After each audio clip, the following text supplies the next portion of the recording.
Dzina la Atate ndi la Mwana ndi la Mzimu Woyera. Amen. Iye adanyamula mphasa yake nayamba kuyenda chifukwa adachiradi. Lero tikukumana ndi odwala ku Betsaida zaka 38 amene Ambuye Yesu akumuchiritsa. Lero Ambuye Yesu akuchiritsa inu ndi ine moyo wathu akuthupi ndi wakuuzimu. Lero ndi Lachiwiri pa 12 March chaka cha 2023. Ndipo tikawerenga ulendo wathu wa masiku 40 aja. Lero ndi tsiku la namba 24. Ndio titatsala ndi masiku 16. Ulendo ndithu tikuchotsera. Mawu athu oyamba akuchokera m'buku la mneneri Ezekiel. Mutu wa 47 ndime ya 1 kulekeza 9 kudzawerenganso ndime ya 12. Ndidaona kasupe akutuluka kunsi kwa chiwundo cholowera ku nyumba ya Mulungu. Kasupe wazabwino atumphuke mwa ife kuti akometse dziko lapansi.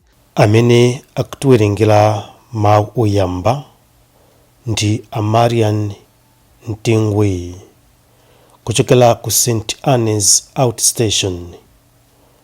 Maria mthandizi wa Kristu Mtandire Parish mu Archdiocese ya Lilongwe. Ndipo salimo yathu tsiku la lero ndi salimo namba 46. Chauta wamphamvu zonse ali nafe. Mulungu wa Yakobe ndiye kothawira kwathu. Mumathawira kuti? Tikuthawira kuti? Tizithawira kwa chauta chifukwa Mulungu wa Yakobe ndiye kothawira kwathu. Mapiri angakalipe, nyanja zingafuule, koma ife kothawira kwathu ndi kwa chauta, sitidzaopa kanthu. Ndipo mawu amuthenga wabwino ndi monga adalembera Yohane Oyera, mutu wa 5 ndime ya 1 kulekeza 3 kudzawerenganso 5 kulekeza 16.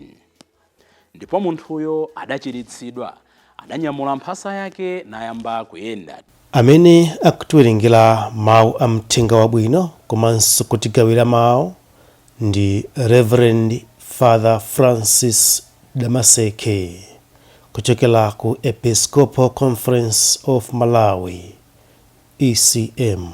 Tiyeni tisinkhesinkhe limodzi. Mawu oyamba. Mawu ambuku la Prophet Ezekiel. Masiku amenewo mngelo adabwerera nane ku chipata cha ku nyumba ya Mulungu. Ndidaona kasupe akutuluka kunsi kwa chiwundo cholowera ku nyumba ya Mulungu chakuvuma, poti nyumbayo inali yoyang'ana kuvuma. Kunkayenda madzi kunsi kwa chipopa chakumwera cha nyumba ya Mulungu, chakumwera kwa guwa. Adanditulutsira pa chipata chakumpoto, nazungulira nane panja mpaka ku chipata chakunja choyang'ana kuvuma. Ndipo ndidaona madzi akutuluka chakumwera kwa chipata. Munthuyo adapita chakuvuma ali ndi choyezera m'manja mwake, nayenda mamita 500. Kenaka adandiuza kuti ndilowe m'madzimo. Madziwo anandilekeza mkankolo.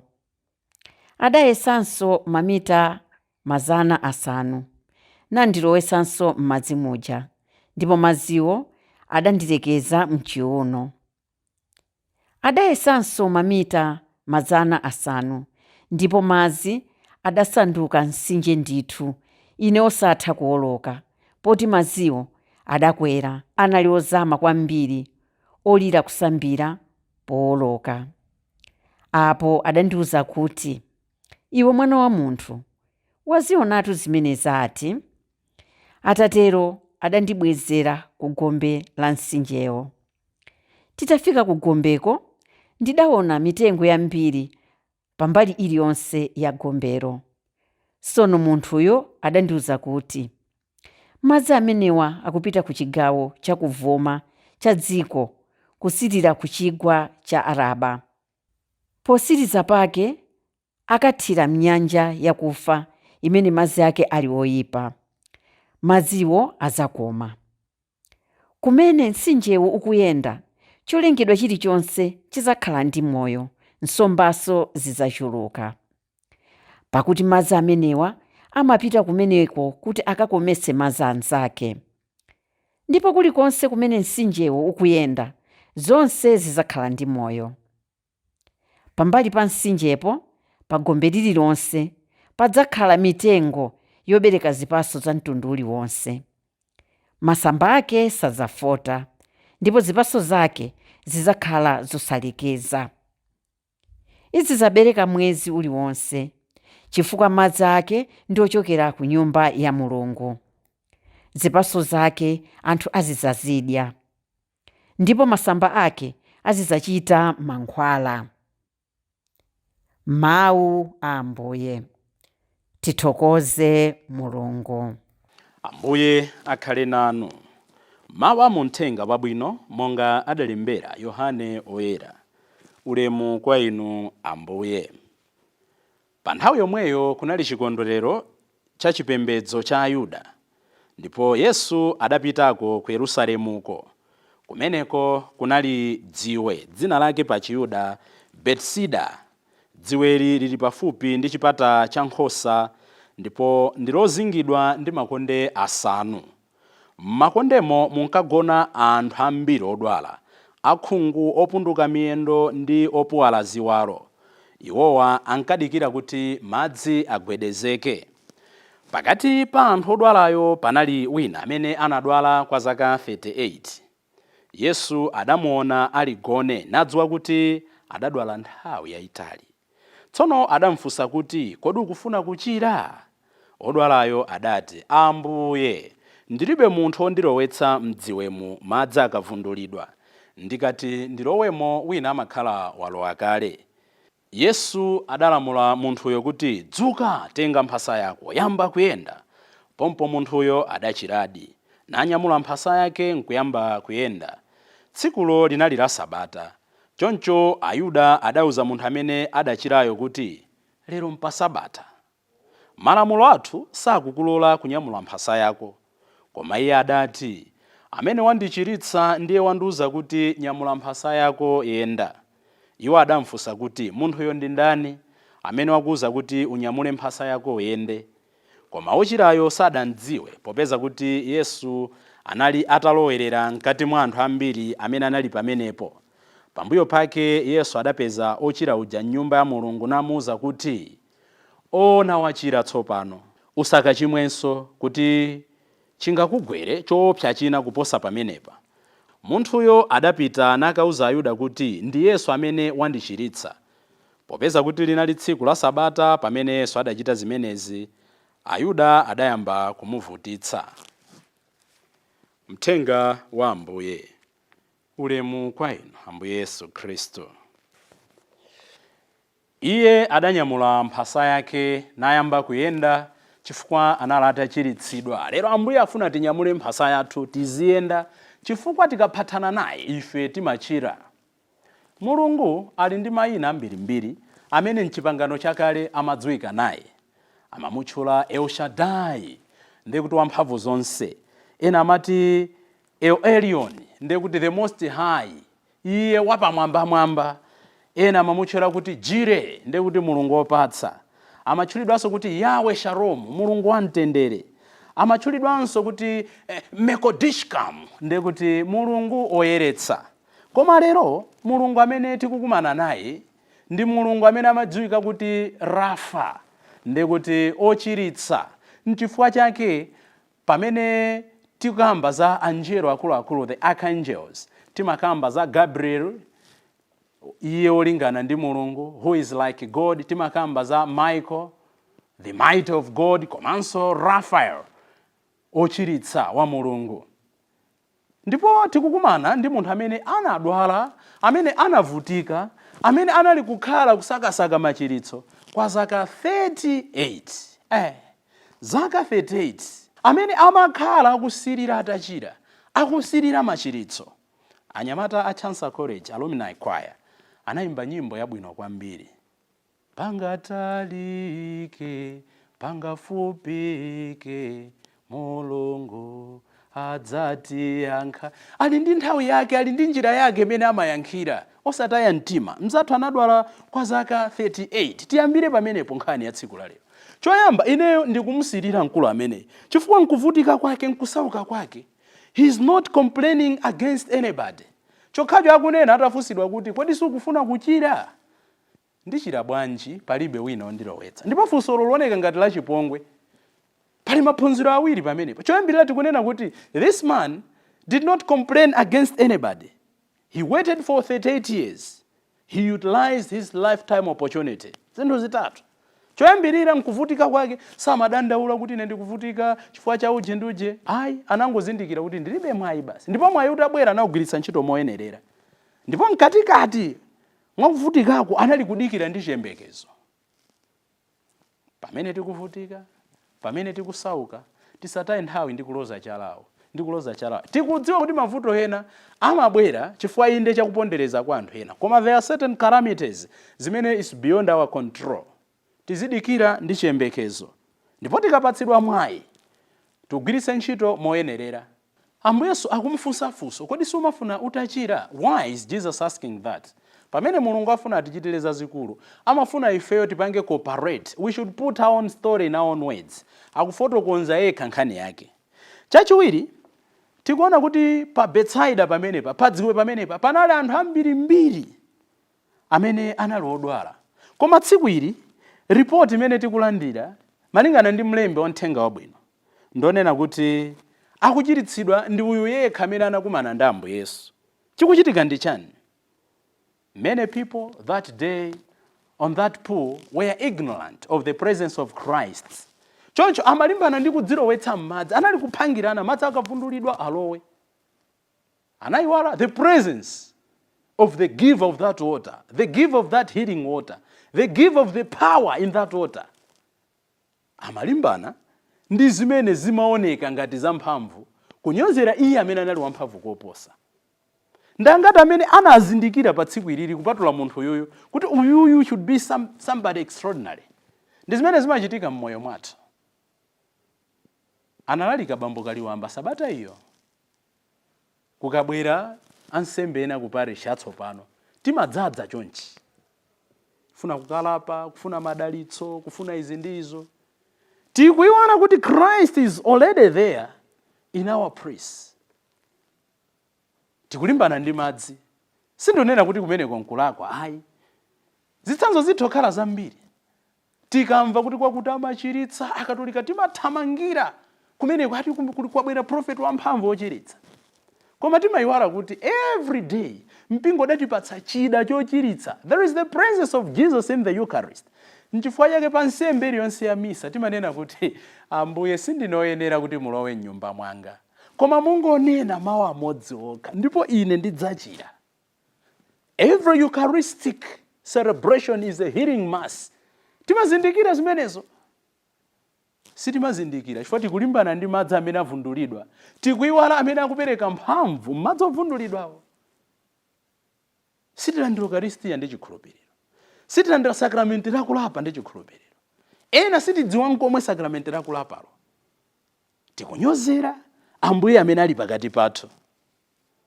Komano nchifukwa chani munthu yanadwala kwa zaka 38? Yankho titha kulipeza m'maotho oyamba. Chifukwa chonena kuti anthu amene amenera kuti munthu yatamuthandiza madzi akavundulidwa nkumulowetsa, anatseka makutu awo, anatseka maso awo, monga anachitira divesi uja mu nkhani ya Lazaro. Kuti anali pamodzi koma samaona kuvutika kwa Lazaro. Maoyamba tamva kuti madzi amoyo amene anali kutumphuka kuchokera mkasupe wakutempire ya Mulungu amati akamatsika zonse zimene amakumana nazo zimayeretsedwa. Madzi onse amene amakumana nawo amasandutsidwa kukhala abwino. Munthu anavutika kwa zaka 38 chifukwa abale ake amene anamuyandikira samagawa zipatso zawo, amapereka zipatso zowawa. Their water had become stagnant. Nkutheka ino ndine madzi athu adawonongeka, adasawa, madzi athu adavunda. Nkutheka zipatso zathu tikupereka zipatso zowawa, zonunkha. Nkutheka chikhristu chathu mujamanena nkalata ya Paulo kwa Galatia. Sichikupereka mtendere, sichikupereka umodzi, sichikupereka kukondwa, sichikupereka kukhululuka, sichikupereka mvano. Zipatso zathu tikupereka zipatso zolakwika. Lero tilole kuti madzi athu ife amene timapita mtempire. Mtempire ndiye kuti Eucharistia umene timalandira, tiziti tikalandira. We should radiate goodness, we should radiate forgiveness, we should radiate unity, we should radiate purpose, we should radiate holiness. Koma tonani, timangofuna zabwino zitikhalire ifeni. sitikufuna kugawana na anzathu, sitikufuna kuyeretsa ena, sitikufuna kusungunula zowuma zimene zatiyandikira. Munthu uyu anavutika zaka 38 chifukwa panalibe amene anati amuthandize, panalibe amene anati amuchitire chifundo. Chachitatu chimene tikuona mmawawa ndi reaction of the leaders. Ambuye Yesu adanchiritsa munthu uyu, mmalo moti waja adabwe kuti zatheka bwanji, oh praise God. Chimene akuchita akuona ndithu munthu wamba kuyenda, munthu anakhala zaka 38. Chimene akuchita nchonena kuti iwe unyamula bwanji mphasa yako lero ndi pa Sabata nkosaloledwa kugwira ntchito. Unali mtudzu, unali mwano, ichi chinali chipongwe, uku kunali kusalabada. Mwina tu ndi zimene ambiri timapanga. Instead of kuyang'ana mavuto anzathu, timafuna anthu aja apitirire kumavutika. Timafuna munthu tikanthandiza apitirire kumatipempha. We don't want to empower others. Wachira bwanji pa Sabata? Mwina funso ili ndi limene tikufunsa pakati pathu. Amene ujalandira bwanji promotion? Amene ujadalowa bwanji unsembe? Amene ujadapeza bwanji banja? Amene ujadapeza bwanji udindo umene uja? Amene ujadagula bwanji galimoto? Mulungu si jemusi, njira za Ambuye si njira zathu. Amadalitsa chifukwa choti iye ndi odalitsa. Sadalitsa chifukwa choti walandira uphungu. Ndani adalangizapo chauta? Monga mlengalenga ndi dziko lapansi zili zosiyana, ndi momwemonso mmene maganizo athu ndi achauta amasiyanirana. Tisiye kumafunsa kuti wachira bwanji pa Sabata. Funso lizikhala lena kuti tipange bwanji kuti nafeso tichire.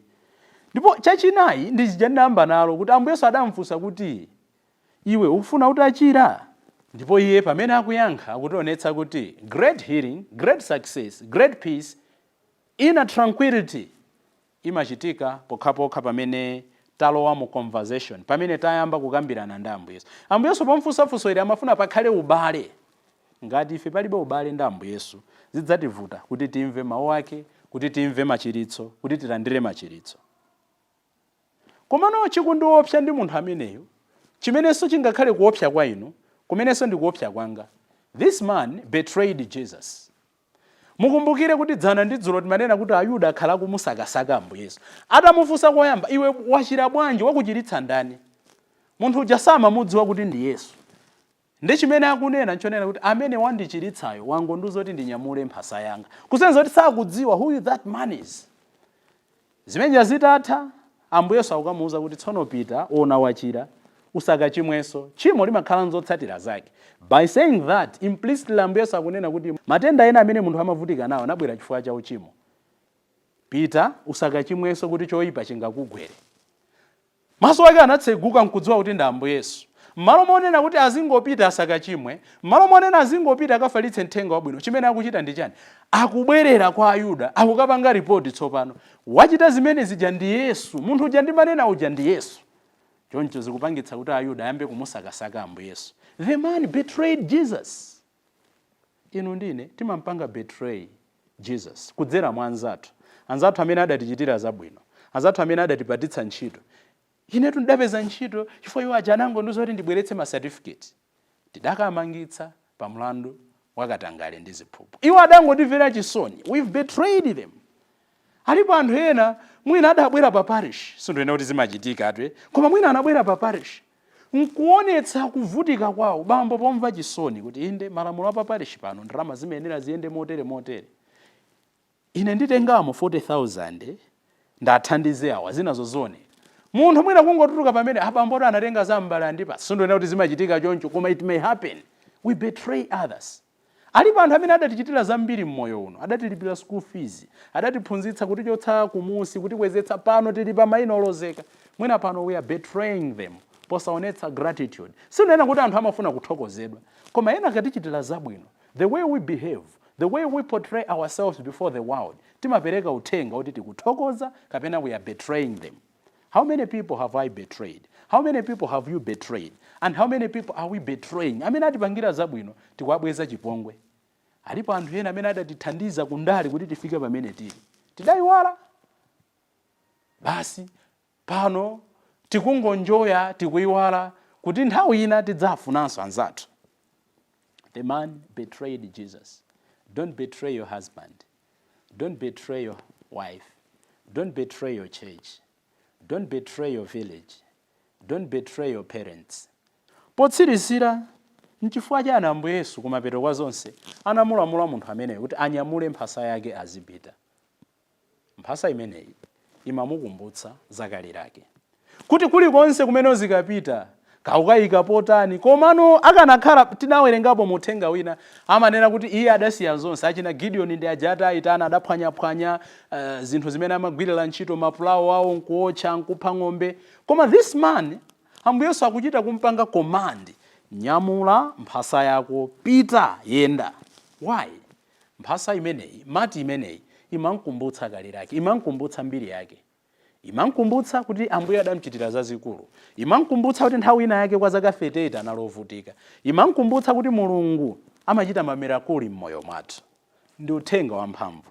Mulungu akatichitira zazikulu, Mulungu pamene akutichitira zazikulu, tizinyamula mphasa yathu. Mphasa imene izitikumbutsa kumene tikuchokera, izitikumbutsa pamene tili, izitikumbutsa kumene tikulowera.